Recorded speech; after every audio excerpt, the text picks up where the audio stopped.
I'd get out in the garden and pull these cages down, and I have been doing it, but it's been pretty rough. And I noticed that the vines are actually stripping out of the cages when I pull the cages, and they're pretty much stuck in the ground. And I dug one up to see what was going on, and what I found is, although the plant is very dead, or at least, you know, the vine is dead, when you get into the soil part here, on up to the root system, you know, the oxygen and the water, this is very much alive. I mean, it's rubbery and it's green and it's got life. It's got moisture.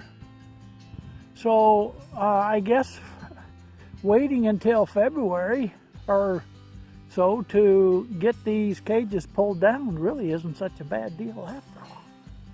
Now what I was thinking of doing was rototilling up and putting the leaves in. You say, what leaves?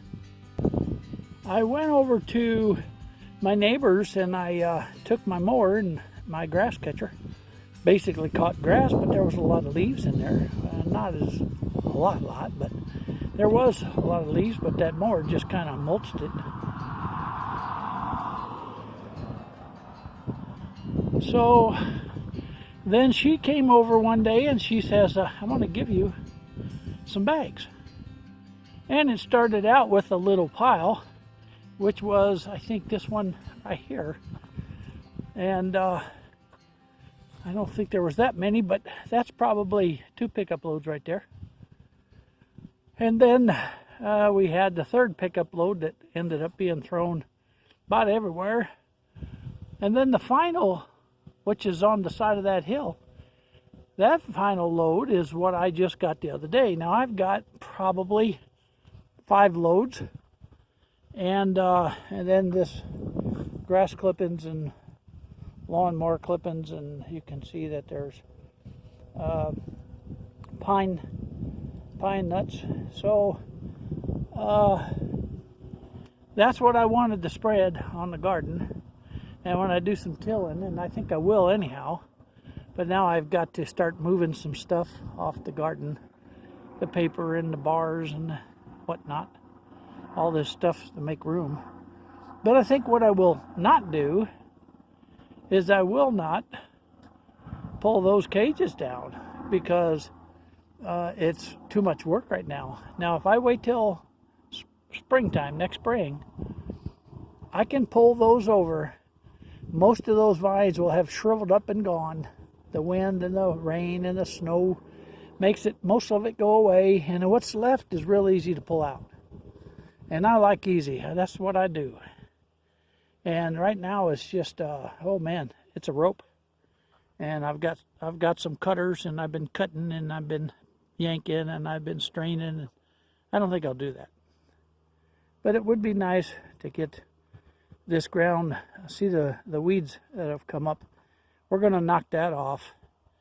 And I think we're just going to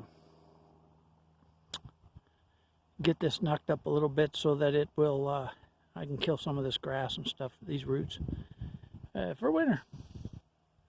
Raised bed, you can see, it's been knocked by the freeze.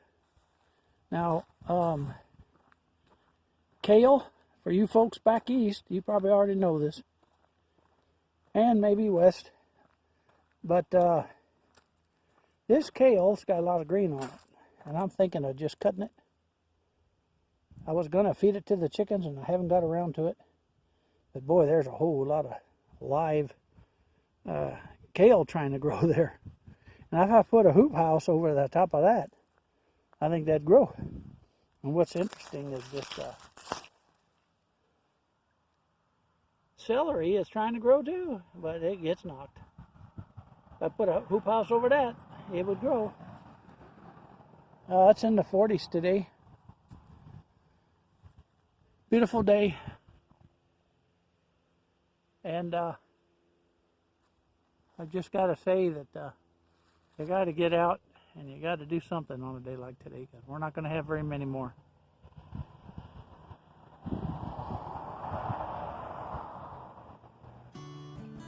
So from Sand Hollow Homestead, I hope your garden is doing okay.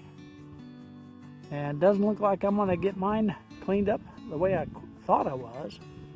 I'm going to do it like I did in the past. Just let that stuff die off, and I'll do it in the spring.